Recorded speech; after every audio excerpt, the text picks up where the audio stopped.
Zero होता है, सारी की सारी किसमें जाती है, इंटरनल में। ये जीरो होगी, सारी की सारी क्या गई, इसमें गई। अब आइसोथर्मल प्रोसेस में क्या होता है, इंटरनल एनर्जी क्या होती है, जीरो होती है, और सारी की सारी प्रोसेस किसमें जाती है, वक्डन में, वक्डन बाय गैस में जाती है। इसमें क्या होता है कि 2:3 में डिवाइड होती है, वक्डन में जाती है 2:F में डिवाइड होती है। और इसमें क्या होता है कि वक्डन बाय गैस क्या होता है, जीरो होता है। और आइसोथर्मल में क्या होता है कि इंटरनल एनर्जी क्या होती है, जीरो। तो इसमें सारी की सारी किसमें गई, वक्डन में। आइसोकोरिक में सारी की सारी किसमें गई, इंटरनल एनर्जी में। और इसमें आइसोबारिक में सब सारी की 2:3 में चेंज होगी। जब हमने आइसोबारिक प्रोसेस कराया तो 350 किसमें आउट होगी, तो 350 इसके दो पार्ट्स बनेंगे, दो पार्ट्स में, एक में कितनी जाएगी, एक में कितनी, तो इसके दो पार्ट्स करेंगे हम। तो 2:150, 100 किसमें जाएगी, वर्क में, माइनस का आएगा। और 250 किसमें जाएगी, इंटरनल एनर्जी में। आइसोकोरिक प्रोसेस तो सारी की सारी किसमें जाएगी, इंटरनल एनर्जी में। और आउट हो रही है तो माइनस का साइन आएगा। और आइसोथर्मल में किसमें जाएगी, सारी की सारी इसमें। तो ये क्या हो गया, जीरो। अब इसमें वर्क क्या हो गया,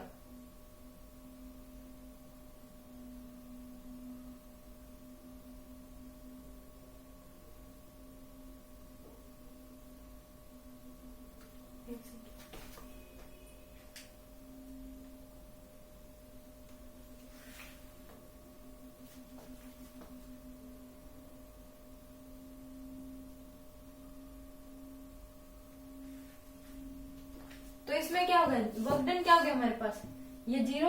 और ये हमारे पास क्या हो गया, ये हमारे पास 450। तो अब हम इसको, इसमें क्या हुआ कि अब इसको हम आइसोकोरिक कर सकते हैं, क्योंकि इसमें क्या हो रहा है कि वर्क क्या हो रहा है, टोटल गैस जीरो हो रहा है, तो इंटरनल एनर्जी बच रही है। तो इंटरनल एनर्जी में क्या होता है, आइसोथर्मल प्रोसेस में इंटरनल एनर्जी जीरो होती। जो हम इसको आइसोकोरिक प्रोसेस कर सकते हैं एक प्रकार से। अगर ओवरऑल इसमें निकाले तो ये क्या होगा, हम एक ही प्रोसेस करा सकते थे, इन सब के बजाय आइसोकोरिक प्रोसेस। इसमें क्या होता है कि सारी की सारी एनर्जी इंटरनल एनर्जी में जाती है, तो हम आइसोकोरिक प्रोसेस करा के इसमें 450 क्या दे सकते थे, हीट एनर्जी सप्लाई कर सकते थे। तो आइसोकोरिक प्रोसेस हो गया एक प्रकार से। तो ये आपको समझ आएगा I think. Okay, then you write down.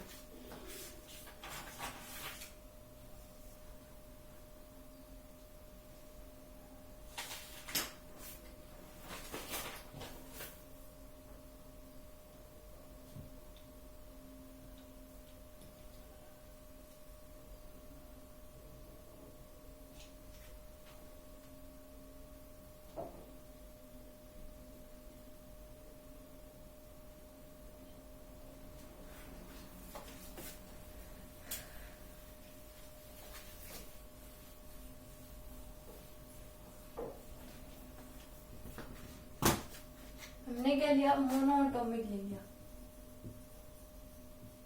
हमने पहला प्रोसेस कराया आइसोकोरिक, आइसोथर्मल, फिर हमने करा दिया isobaric. Okay, isothermal, isobaric, isochoric. इसमें हमने क्या करा, 300 जूल क्या करी सप्लाई, 200 जूल सप्लाई करी।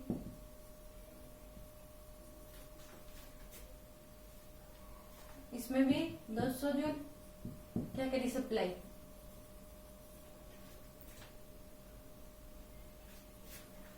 हंड्रेड जूल हमने टेकन आउट कर ली, टेकन आउट। इसमें 400,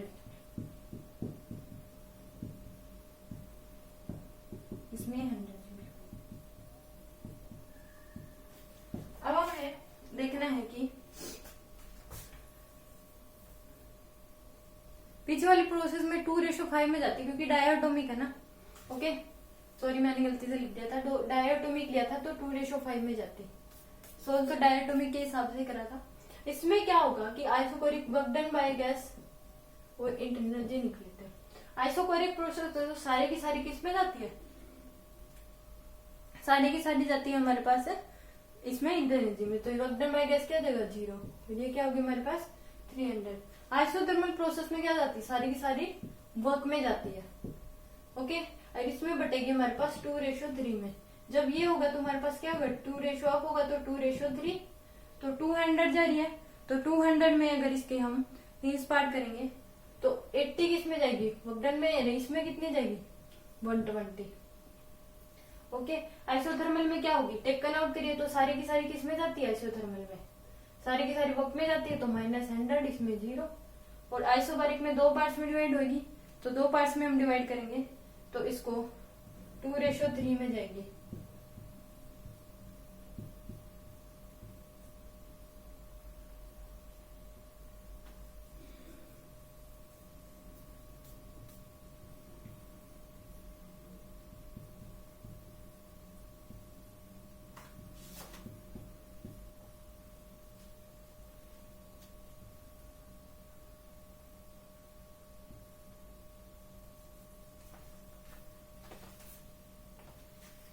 इसमें जाएगी -160 और 240। अब आइसोकोरिक प्रोसेस 100 जूल है, सारी की सारी किस में जाती है, आइसोकोरिक में सारी की सारी इंटरनल एनर्जी में जाती है, तो -100 इसमें 0। तो अब हमारे पास क्या हो गया कि 260 और 280, तो कितना बच गया 20। ओके, और ये हमारे पास कितना हो गया 340 और ये 420, तो 0 8 1। तो हमने वर्क डन बाय गैस क्या है हमारे पास 20 और इंटरनल एनर्जी क्या है 180। तो ऐसा कोई प्रोसेस होता है नहीं कि जिसमें ये कुछ ऐसा हो। ओके, तो देन यू राइट डाउन। आपको अगर ये दोनों क्वेश्चन समझ आ गए तो आपको ये तीनों प्रोसेस क्या हो गए समझ में आ चुके हैं, वरना आपको पीछे की क्लासेस समझ नहीं आ रही थी, तो आप उसको अच्छे से रिवाइज करें।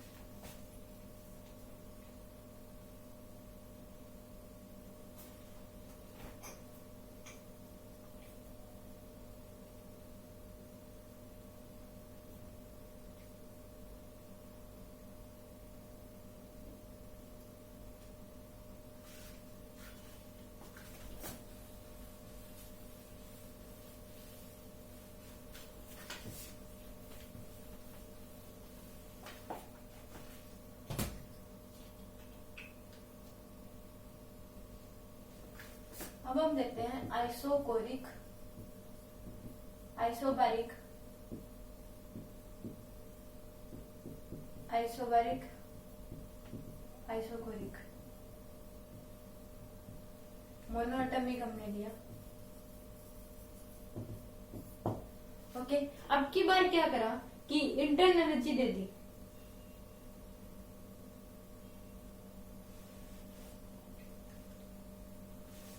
इसमें क्या करी 100 जूल दे दी, क्या दे दी हमारे पास इंटरनल एनर्जी 200, इसमें -200 और इसमें -100। ये हमारे पास क्या दे दी इंटरनल एनर्जी दे दी। आपको निकालना है work done by gas and Q.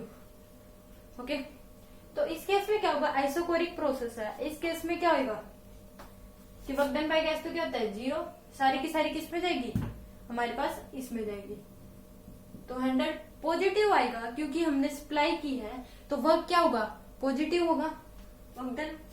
तो इंटरनल जो हीट एनर्जी देंगे तो वो क्या होती है, हमने हीट एनर्जी दी तो वर्क डन बाय गैस क्या होता है पॉजिटिव।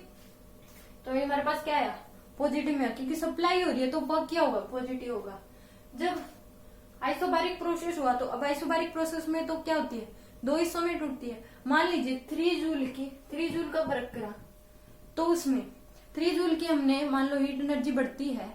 ओके, हीट एनर्जी बढ़ती है तो वर्क में कितनी जाती है 2। वर्क कितना बढ़ता है हमारे पास 2 बढ़ता है। जब हम 1 की करेंगे तो 2/3 इंटू 200, जब 400 की कर रहे हैं मतलब 200 की जब करेंगे तो हमारे पास किस में जाएगी 2/3 इंटू 200। ओके, तो 400/3 में क्या जाएगी 400/3 वर्क में जाएगी। तो हमारे पास 400/3 किस में जाएगी, वर्क में। क्योंकि क्या होता है कि आपको समझ आए, क्योंकि हमने 3 जूल का वर्क करा, हमने 3 जूल की अगर इंटर एनर्जी बढ़ती है तो 2 जूल का वर्क होता है, क्योंकि जो मोनोएटॉमिक गैस है 2:3 में डिवाइड होती है। अगर इंटर एनर्जी 3 जूल बढ़ती है तो वर्क कितना बढ़ेगा, 2। ओके, क्योंकि वर्क इंटू इंटर एनर्जी का रेशियो होता है। अगर ये 200 बढ़ रही है तो ये कितनी होगी, 2/3 इंटू 200, तो 400/3 का क्या होगा हमारे पास, वर्क होगा। और इंटर एनर्जी में कितनी जाएगी, 400/3 जितने का वर्क हुआ। इंटर एनर्जी, हीट एनर्जी कितनी सप्लाई नहीं होनी चाहिए, क्योंकि वर्क डन बाय गैस में हमारे पास इतना गया है, तो हीट एनर्जी कितनी सप्लाई होनी है, प्लस 200, क्योंकि हमारे पास इंटर एनर्जी में कितनी जा रही है, 200 जा रही है। तो इतनी अगर वर्क डन बाय गैस में जाती तो कितनी किस में जाएगी, 200। तो हमें इतनी सप्लाई करनी पड़ेगी, जब इतना वर्क डन होगा इतनी इंटर एनर्जी में जाएगी। ओके, जब फिर से आइसोबारिक प्रोसेस है -200 हो रही है, तो इसमें क्या आ जाएगा, -400/3 और अब की बार -200 -400/3। अब इसमें आइसोकोरिक में क्या हो रहा है, आइसोकोरिक में सारी किसमें जाती है, हीट एनर्जी। अगर -100 का हो रहा है तो हीट एनर्जी में क्या जाएगी, तो ये 0 और ये क्या जाएगी हमारे पास। ओके, तो वर्क डन बाय गैस, इसमें हमने अगर हम इसमें 100 देंगे तो वर्क डन बाय गैस के द्वारा क्या हुआ, माइनस का हुआ, तो हम उसको क्या कहते हैं, चेंज करके लिख लेते हैं। तो जब आइसोबारिक में तो 2:3 में होता है वर्क और इंटर एनर्जी का रेशियो, हमें इंटर एनर्जी दे रखी है तो हमें हीट एनर्जी देखनी है कितनी सप्लाई करेंगे। तो आइसोबारिक में इंटर एनर्जी में कितनी जा रही है, 100, तो हमारे हमने कितनी 100 ही हमने सप्लाई करी। ओके, तो हम इसको क्या कर लेंगे, सोल्व कर लेंगे, कैंसिल। तो वर्क डन बाय गैस क्या आ गया, 0 आ गया। अब इसमें से हम ये क्या कर लेंगे, घटा देंगे, तो हमारे पास क्या आ गया, दोनों ही हमारे पास है, क्या आ गई, 0। ओके, तो इसमें क्या हो रहा है कि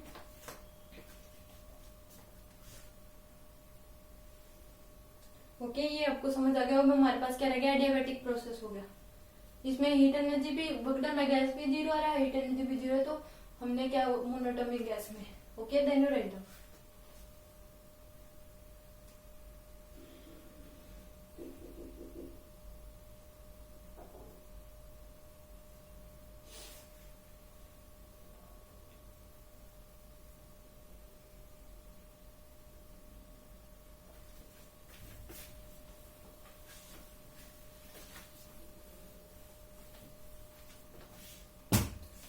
अब हम पढ़ेंगे adiabatic process.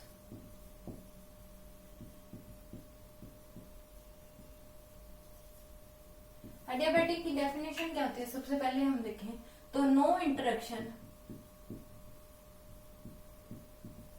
Between system and surrounding.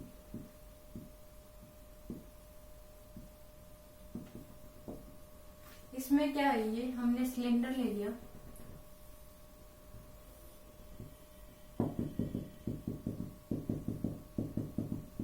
इसमें क्या होता है कि बाहर से इसको थर्माकोल से क्या कर दिया, कवर कर दिया। क्या कर दिया, थर्माकोल से इसमें no interaction between system and surrounding, surrounding और सिस्टम के बीच कोई इंटरेक्शन नहीं होता। ओके, ये परफेक्टली इंसुलेटर से बनाया जाता है। कैरी किसे कहते हैं, इसको परफेक्टली इंसुलेटर इसमें बनाया जाता है। इसमें क्या होता है कि कोई भी कांस्टेंट नहीं रहता। तो ये हमारे पास क्या है, P1, V1 और T1। ओके, जब आइसोथर्मल एक्सपेंशन हुआ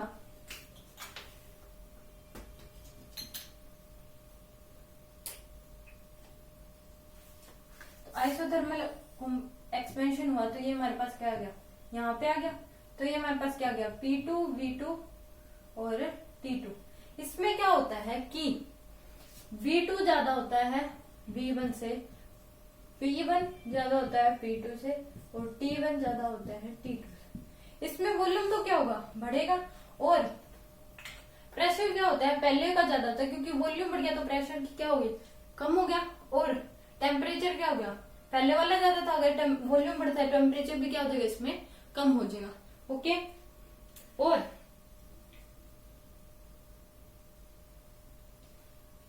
जो हमने इसमें हीट एनर्जी जो हम सप्लाई करते हैं इसमें, मान लीजिए हमने हीट एनर्जी सप्लाई करी तो इंटरनल एनर्जी क्या हो जाएगी, कम हो जाएगी। इंटरनल एनर्जी कम होगी तो टेम्परेचर भी कम हो जाएगा। जो इंटरनल एनर्जी कम हुई वो वर्क के रूप में चेंज होके इसको एक कॉन्स्टेंट एक सिस्टम बना के रखती है। तो इसमें सिस्टम और साउंड का तो कोई रोल ही नहीं होता। अगर इंटरनल एनर्जी कम होगी तो मान लीजिए टेम्परेचर भी कम हो गया, अंदर की इंटरनल एनर्जी कम होगी तो टेम्परेचर भी कम हो गया। इंटरनल एनर्जी कम हुई तो वर्क में वो चेंज हो जाएगी, वर्क में चेंज हो तो काइनेटिक एनर्जी आ जाएगी। तो इसमें क्या होता है कि पहले का टेम्परेचर ज्यादा होता है, और अगर जब वॉल्यूम बढ़ गया तो मॉलिक्यूल की जो स्पीड होगी वो क्या हो जाएगी, कम हो जाएगी। ओके, अब एक और होता है कि ये तो क्या था हमारे पास एक्सपेंशन, ये हमारे पास क्या हो जाएगा, कंप्रेशन हो जाएगा। कंप्रेशन में क्या होता है कि हमने इसमें थर्माकोल कर दिया तो ये P1, V1 और T1, जब हमने इसमें कंप्रेशन हुआ तो ये यहाँ पे आ गया, तो ये गया P2, V2 और T2। इस केस में क्या होता है कि हमारे पास V1 क्या होता है, V1 क्या हो जाता है हमारे पास, ज्यादा होता है V2 से। ओके, और P2 ज्यादा हो जाता है P1 से, और T2 ज्यादा हो जाता है T1 से। क्योंकि जब कंप्रेशन हुआ तो वॉल्यूम्स क्या हो गया, कम हो गया, और प्रेशर मॉलिक्यूल्स का प्रेशर जो होगा वो बढ़ जाएगा। क्योंकि वॉल्यूम कम हो गया तो इस केस में प्रेशर बढ़ जाता है और टेम्परेचर क्या हो जाएगा, इंक्रीज हो जाएगा। ओके, तो इसमें एक बात क्या होती है, Q इक्वल टू क्या होता है, work done by gas plus delta U. Q क्या होती है, इंटरनल एनर्जी क्या हो जाती है इसमें जीरो होती है, तो वर्क डन बाय गैस क्या आ जाता है, माइनस यू। हीट एनर्जी इसमें सप्लाई की नहीं करती क्योंकि हीट एनर्जी क्या रहती है इसमें जीरो, ना तो इसमें हीट एनर्जी सप्लाई की जाती ना इसमें बाहर निकलती। ओके, और दूसरी बात वर्क डन क्या हो जाएगा इसमें, वर्क डन तो क्या आ गया, माइनस इंटरनल एनर्जी के बराबर आ गया।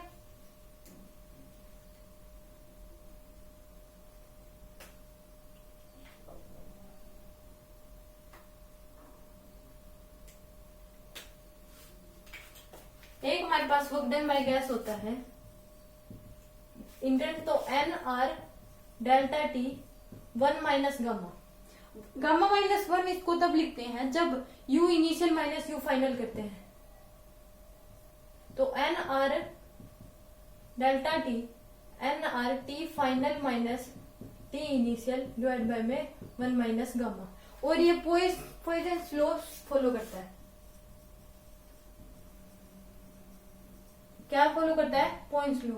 ये 3 प्रकार के होते हैं, 3 प्रकार के। इसमें क्या होगा, एक तो PV gamma equal to constant, TV gamma equal to constant, और तीसरा हमारे पास हो गया PT 1 gamma 1 minus gamma equal to constant. ये हमारे पास 3 होते हैं। ओके,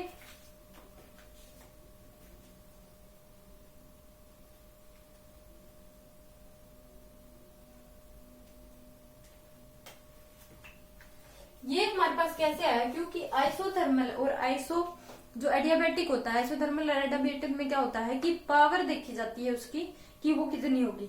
मान लीजिए कि पीवी इक्वल टू क्या होता है, हमारे पास कांस्टेंट होता है, और पी इनवर्सली होता है 1 बाय वी। इसमें क्या होता है कि इसकी पावर क्या होती है, 1, यहाँ पे इसकी पावर 1 होती है, और जो गामा की वैल्यू होती है, जो गामा की वैल्यू होती है वो लेस देन 1 होती है, इसकी पावर क्या होगी, 1 होगी। तो इस केस में क्या हो जाता है, इसकी पावर 1 होगी और इसकी पावर हमारे पास क्या आ गई, पी इनवर्सली 1 बाय में वी गामा, और इसकी पावर गामा कम हो जाती है, तो इसकी जो गामा की वैल्यू होती है वो 1 से कम होती है। ओके, तो इस केस में गामा की वैल्यू क्या होगी, 1 से कम होगी। ये गामा ही है तो गामा की वैल्यू 1 से कम, और इसकी क्या है 1, तो PV gamma equal to K, TV gamma equal to K, और P T gamma 1 minus gamma equal to K हो जाता है। Okay, then you return.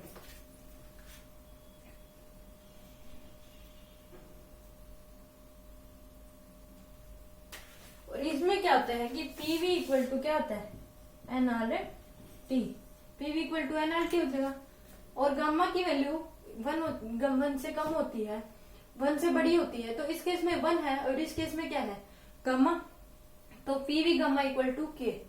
Okay, then you right. और ये हमने पढ़ाई था कि 1 माइनस गामा, ये हमने निकाला था कि गामा इक्वल टू क्या होता है, एफ प्लस 2 बाय में एफ। यहाँ से हमने निकाला था एफ की वैल्यू, तो वहां से हमारे पास ये आ गया। Okay, then you write down.